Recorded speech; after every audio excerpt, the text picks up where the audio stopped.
Well, hello, welcome back. We're doing next session. We have Ricardo Castro talking to us about network service mesh. So, for me, for as long as the worlds of microservices and DevOps have collided, we see more and more of the rise of the service mesh. In my experience, the debates on service meshes can be some of the most heated around. So I'm glad that we've got someone of Ricardo's experience to take us through this.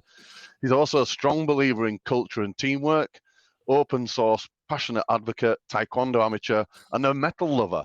So I'd love to know, to kick off, Ricardo, what are you listening to right now? What do you recommend us? So I'm heavy on Whitechapel and Lamb of God, which have accompanied me for many, many years. Still a fan of In Flames, but everything that has a guitar, everything from Joe Satriani and Steve Vai, I'm down for it. Fabulous. Well, over to you. Thank you. Thank you very much. So let me start by sharing my screen. There we go. So, hello everyone. I hope you're enjoying the conference. I've seen a lot of great talks here, amazing speakers, some that I know personally, so I'm really enjoying the conference. Thank you all for joining my session, and let's talk a little bit about network service mesh. Let me start by introducing myself. My name is Ricardo Castro. I am the lead SRE at a company called Anova. If you don't know Anova, that's okay. I'll just take a few seconds just to introduce the company so that you have an idea what I work with on a day-to-day basis. So Anova is the global leader in remote monitoring of industrial assets. We provide industrial Internet of Things solutions that enable improvements for our customers in efficiency, safety, service, and profitability. We have more than 2,000 customers worldwide. We operate in more than 80 countries, and we monitor more than 800,000 assets. And these numbers keep getting bigger and bigger. But without further ado, let's see what we'll be covering today.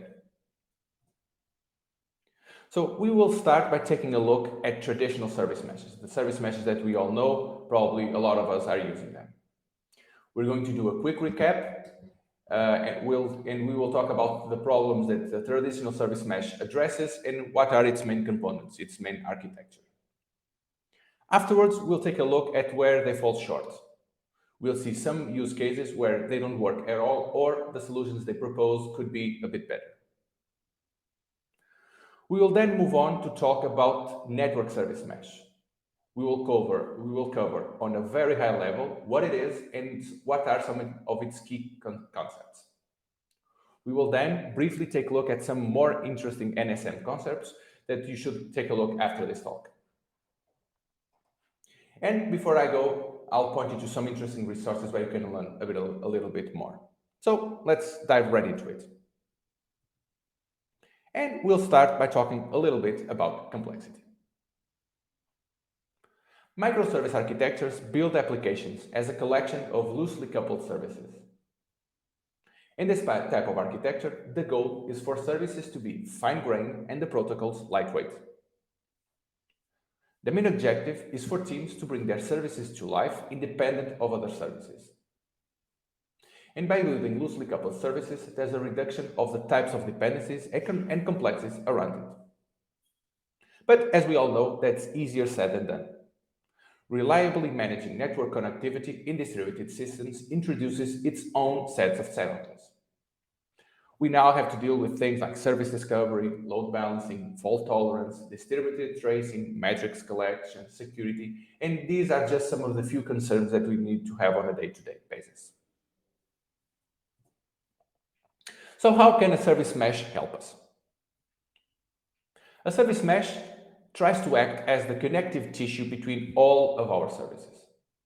It adds capabilities like traffic control, service discovery, load balancing, resilience, observability, security, and so on. Some of the few that we just saw that we needed. A service mesh allows applications to offload these capabilities from the traditional application level libraries and allows developers to focus only on differentiating or mainly on differentiating business logic. Typically, a service mesh has two main components, the data plane and the control plane, as we can see here on this picture. The service mesh data plane consists of the business services alongside their sidecar proxies, from where all the traffic comes and goes. The control plane comprises a set of services that provide administrative functions necessary to control the service mesh. On top of those administrative functions, can also interact with the service mesh to pass some configuration, to alter something through this control plane, usually through CLI or an API. So there are many service mesh implementations, and they can help us in many, many ways. Here, we just list a few of them, and you might be using one of them. You might be delivering awesome functionality by leveraging one of these solutions. So, where do they fall short? Traditional service meshes usually work well within a runtime domain. But often, workloads need to collaborate with services that are outside their runtime domain to provide their whole functionality. But what is a runtime domain? And for that matter, what is a connectivity domain? A runtime domain is essentially a compute domain where we run workloads. You can think it, for example, a popular technology like a Kubernetes cluster or a data center, whatever it is you run your workloads. Traditionally, there's exactly one connectivity domain in a runtime domain because connectivity domains are tightly coupled to runtime domains. What does this mean in practice? It means that workloads that run in one specific runtime domain can only be part of one connectivity domain, and each workload has only one option for a connectivity domain. Like we've seen earlier, microservices is a popular cloud-native architecture, and it's all about loose coupling. To really take advantage of this approach, microservice components need to at least depend on each other. Application service meshes work well within a specific connectivity domain, and they usually target layer 7 payloads like HTTPS, for example.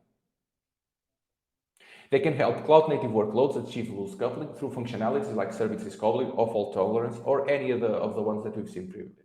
But fully fledged services are seldom confined within a single runtime domain and therefore a single connectivity domain. To deliver the full functionality of a service, normally services have to span across multiple connectivity domains to collaborate with each other. Let's now explore some of the use cases where traditional service meshes fall short, and we will then see how network service mesh can help us mitigate those challenges.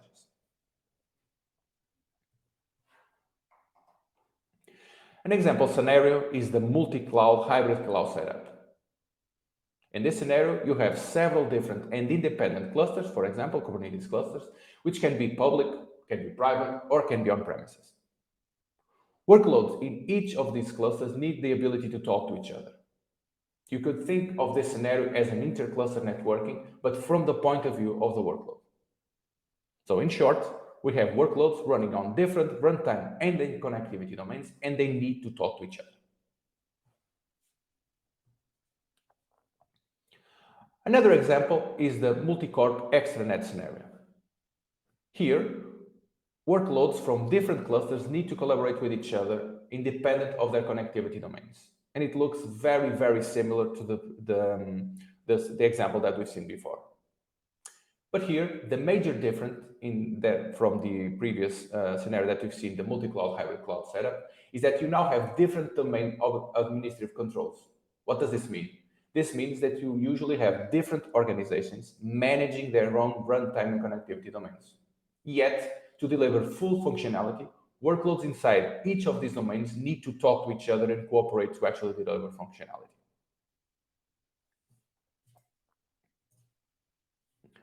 Service mesh balkanization is yet another example where traditional layer 7 service meshes fall short.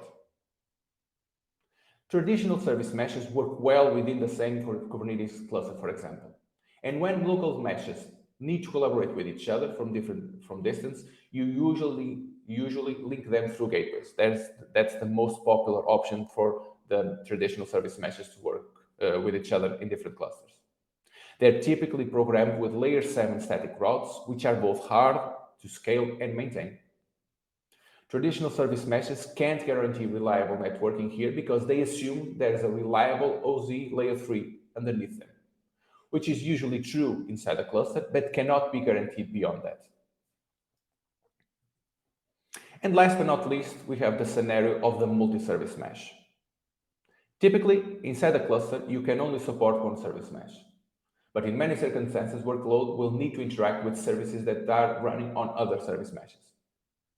Think, for example, about a workload that is running on our organization's one cluster and it uses, for example, Istio and needs to communicate with the workload that's working on organization's two cluster that's leveraging Linkerd. In all the four scenarios that we've just seen, there are solutions, but they're not optimal. It would be a lot easier if we could treat workload communication in a transparent way, independent of where they were running, without having to put some artifice or have some complex thing in place for things actually to work. So let's see how we can now leverage network service mesh to help us with this.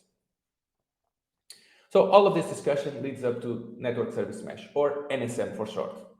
I'm a bit lazy and network service mesh is a bit long to keep repeating itself, so I'll use NSM as much as possible. So what is NSM? NSM is the hybrid multi-cloud IP service mesh that enables L3 zero trust, per network connectivity, security, and observability, works with your existing CNI, provides per workload granularity. It requires no changes to Kubernetes or no changes to your workloads. NSM tackles the scenarios that we've just seen previously in this talk by allowing individual workloads to connect securely independent of where they're running. Your runtime domain provides the intercluster connectivity that we've just seen, and NSM doesn't require any changes or interference in any way. And while it supports Kubernetes, like we've been discussing previously, it is not limited to it.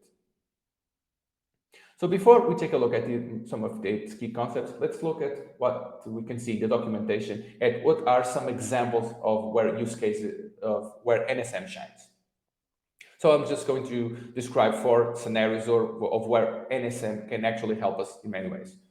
So NSM can be useful in a scenario with a common flat L3 domain that allows DBs that are running in different clusters, different clouds in a hybrid scenario to communicate with each other to perform DB replication.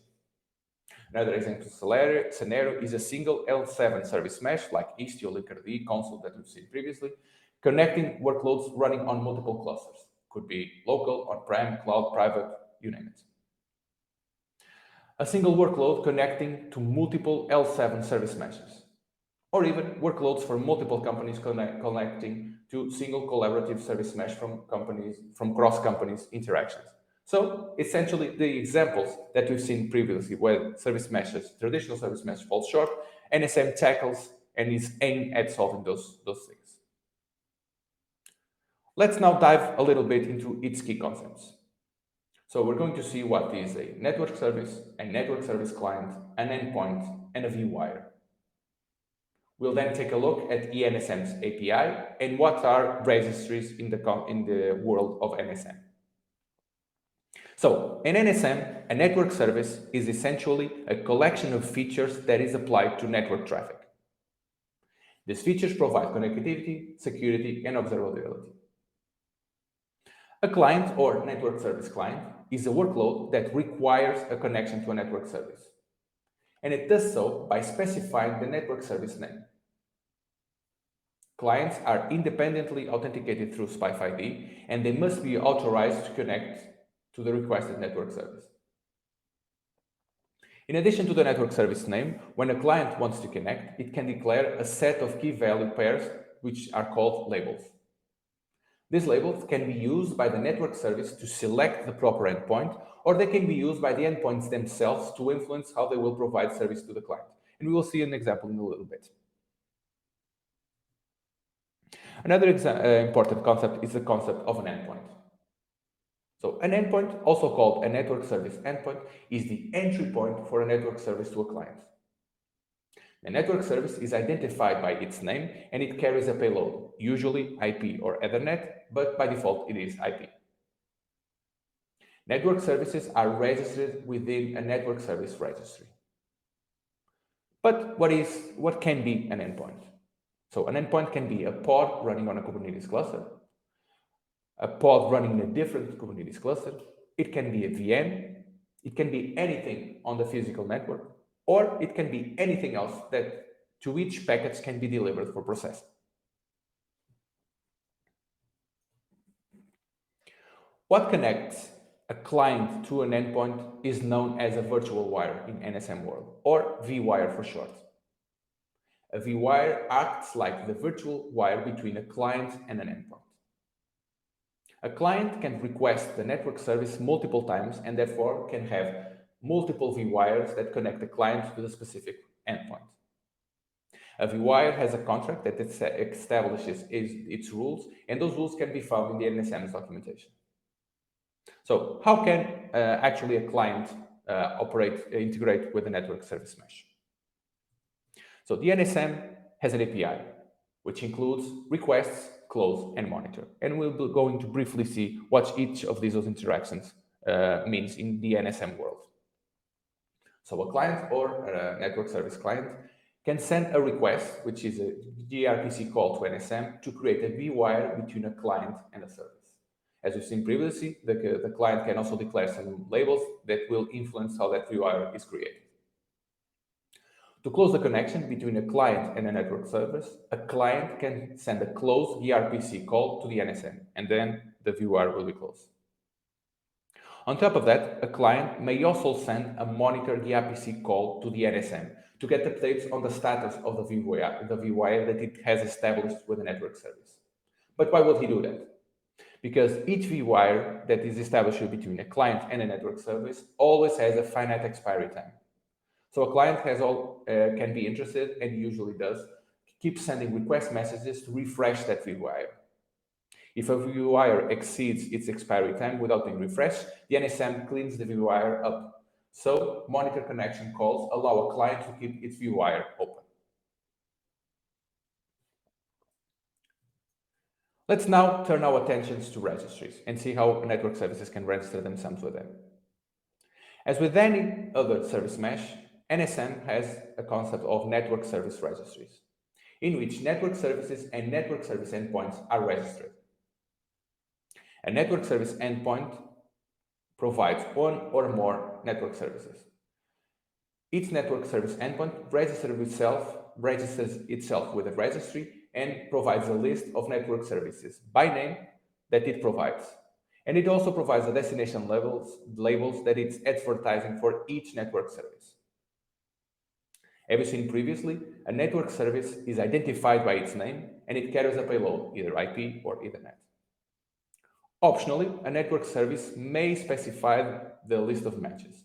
These matches allow matching the source labels of a client with its request to the destination labels advertised by the endpoint when it registers itself with a network service.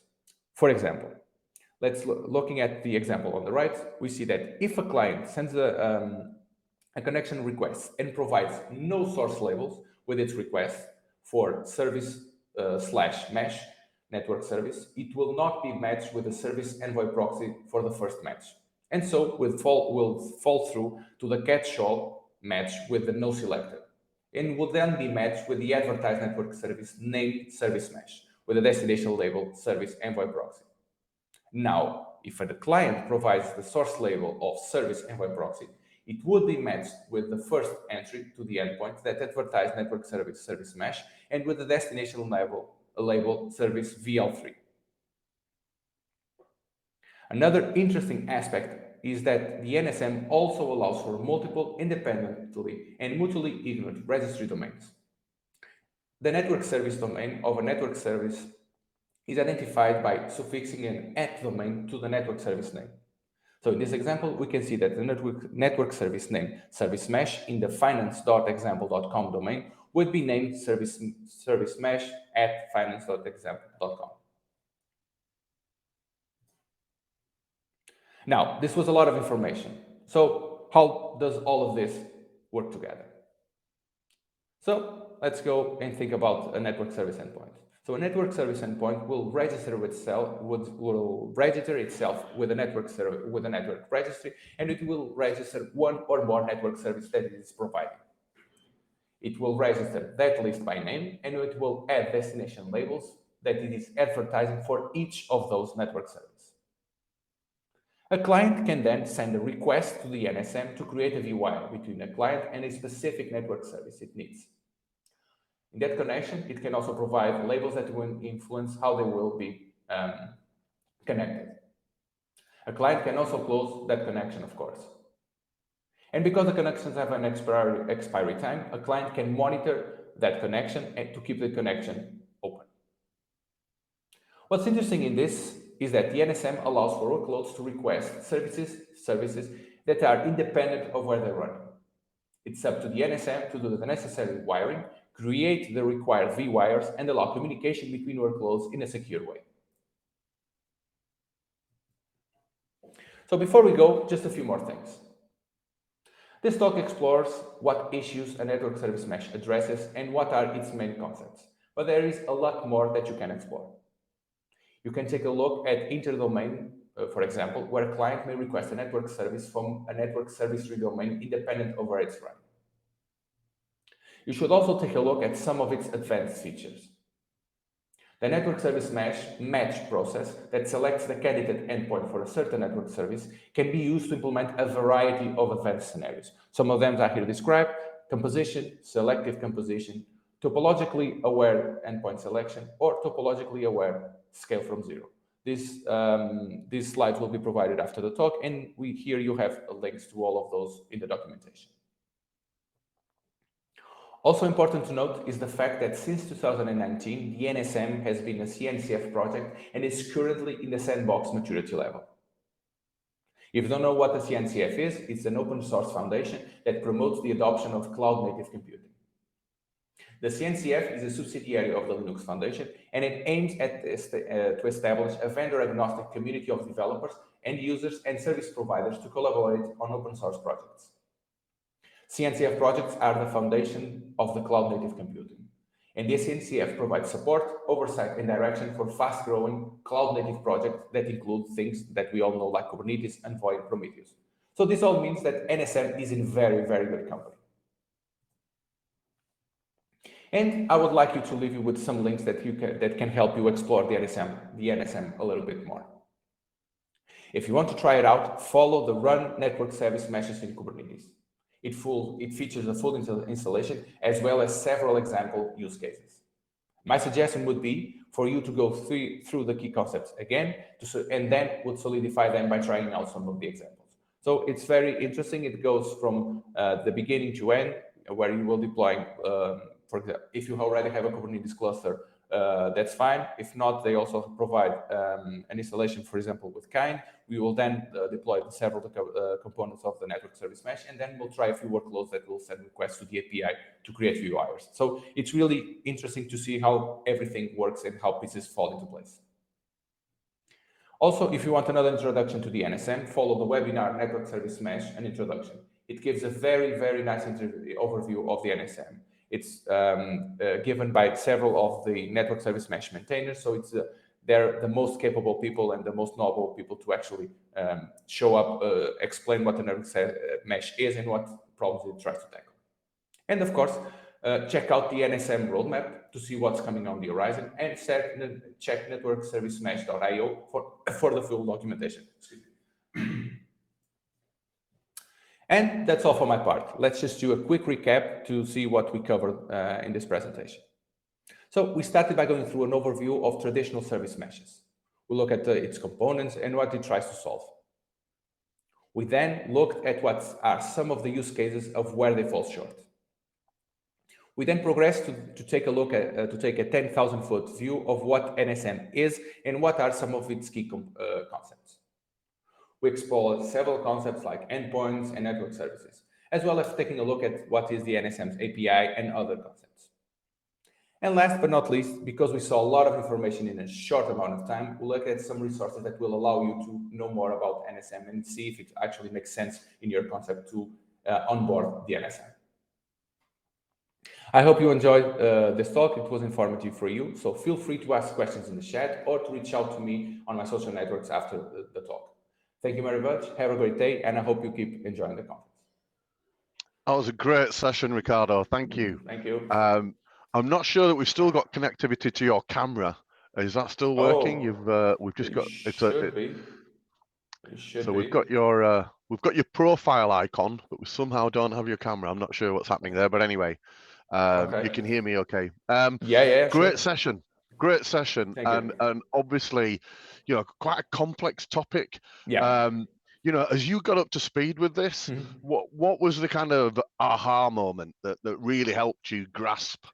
Okay, I can see now where this fits Yeah. in and where the framing is. When you Yeah. reflect on your own learning for this, what really helped it to sink in? Yeah. So I'm just going to put here the links that I put it. So Right. I think the first aha moment was when I actually did got my hands dirty and actually had an installation, put the NSM up and running. Because you read about the topics and you say, okay, so I kind of understand what's happening here, but you don't really. So actually getting our hands dirty, even if it is on a demo scenario, to put this in place and actually see things working. You say, so now I understand what an endpoint is, what the client does, what the registry is. I can see a call that is being done. So I think that was the first aha moment that I had. The second one Sure. was when I looked at the problems that I had and see how can this actually help me. So one of the scenarios that we have at Innova is this multi-cluster communication, and we are using a service mesh that we all know, and we're saying, okay, so does this service mesh provide a solution that we can use? And they said, yeah, that's in documentation, but it doesn't really. It's something a little bit clunky. It takes into a lot of trouble, and we want to offload this as much as possible to the development team. So we actually Sure. so with the network service mesh, we can actually create an abstraction layer here, and then everything that goes on top of it works the same way. So we just need Yeah. to work with this in layers. So I would say that these were the two main things: was actually getting our hands dirty, see it working in action, and then seeing it in practice what it will actually help us achieve. Yes, great reference. And just looking at the network service mesh site that you referenced for us, it certainly looks very clear and straightforward to me there in terms of setting up that initial environment. So I'm Yeah. sure there are plenty here who would be comfortable to step through that. Yeah. I also loved the comparisons that you gave us for the context in which this provides benefit. And I think that's often been missing for me from many conversations on the whole service mesh topic. I'm really interested in your own experience, especially, industrial Internet of Things. I would imagine that without this kind of framework, you surely got a massive amount of work to do to make what are those very complex environments work. So I would say that's obviously a sweet spot. Has it made a big difference for you and your teams in terms of setting up this kind of infrastructure? Yeah, we're still exploring it and see how it actually fits. So we're still in the process, but that's the thing that I was speaking angrily. So because now we can actually divide where the complexity goes. So we can deal with connectivity between multi-cluster and multi-organizations, because we also have lots of customers that have their own organizations, their own infrastructure that need to communicate with us. So that actually provides us the separation. It makes a lot more sense for us. It makes it a lot easier to provide that documentation because we separate it. So we don't need to, and it also actually also helps in business discussions, because we can actually go to the business and say, okay, we don't need to change everything. We just need to add like something new here, and everything will work the same. So that helps. That helps a lot. Yeah, and the documentation is great. I've spoken several times with the maintainers of the project. They really are putting an effort into making this even more, even clearer. It is, in fact, a complex topic. And networking is nothing short of a complex topic. So, and I really appreciate the effort they are putting into this. They donated the project to the CNCF to actually make it work with most of the technology in the cloud native space. So I think it's something that is worth looking at. And one thing that is interesting is that you see service mesh, whatever it is in front or behind it, and you are actually see competing. Oh, okay, so is this going to replace Istio, or it's going to replace Linkerd? Is it going to have an impact? And it's not that. So they make it very clear in the documentation that this is something that will cooperate. So it will not mess up whatever you're using for your service mesh, but it will help enhance what you can do. And the main benefit is that you don't have to treat something that's working somewhere else differently from the things that is working locally inside your connectivity domain. I think that's the main selling point. You can start treating things that are, you don't even know where they're working. You just need Sure. the network service X that provides me that functionality. And then the network service mesh underneath the curve will say, okay, so this service is registered in this domain, so I need to create a secure connection, authenticate to the SPIFE ID, that then the client that asked for it can actually communicate. And that's going everything underneath the covers. If it's running locally or if it's running on a Kubernetes cluster that it's on client A, B, or C, for the workload itself, it doesn't have to deal with it. It doesn't have to deal with making a connection to the internet. I don't know, another protocol for authentication. It doesn't have to deal with anything of that, which is actually kind of cool. Wow. And in terms of, again, in my experience, when the architectural discussion is had around service mesh generally, there's always that debate around latency. Have you noticed much of a trade-off there? Has that been noticeable at all? Yeah, we didn't notice anything at all because it just provides layer 3, so a layer 3 underneath everything. So you will have the latency, of course, if the network service is running on the other side of the world. Yeah, you will have some latency, of course, but it will, in terms of not, if you take the network latency part of it out, you won't heavily actually think like, okay, so I need to authenticate through a new connection that goes into a different cluster. So that takes it out of the equation. Okay, great. Well, I usually always ask, how do people get up to speed with all of this? You've already provided a great bunch of resources there. That's excellent. Thank you. Yeah. So, I don't know if there's any final points you want to leave people with, but sorry, another one I was going to ask. Sure. I noticed that it's a sandbox project. Does that imply any volatility in the builds, or again, have you found it relatively straightforward to work with? Yeah, it's a good question. So the CNCF has 3 maturity levels: the sandbox, incubating, and graduated. So the sandbox means that it's still more experimental, and there's still not that many. It has a list of requirements. I'll say the number of companies or end users that are using it are still relatively small, and it still has things to tackle. The good thing is that it's already on the path, and the CNCF actually has a very nice set of requirements. Okay, if you want to graduate from sandbox to incubating to graduate, there is a definite set of things that it's running, that it needs to do. It doesn't mean that it's like experimental, like they break things every day. So that's one of the things. If to going into sandbox mode, it already has to have some sort of maturity, some sort of maturity. So what will help the NSM actually progress to an incubating stage will be to more and more people using it, and then along the way, like finding issues. Okay, we need to scale this, or we need to add more security here and whatnot. But they are already on the right path. I see.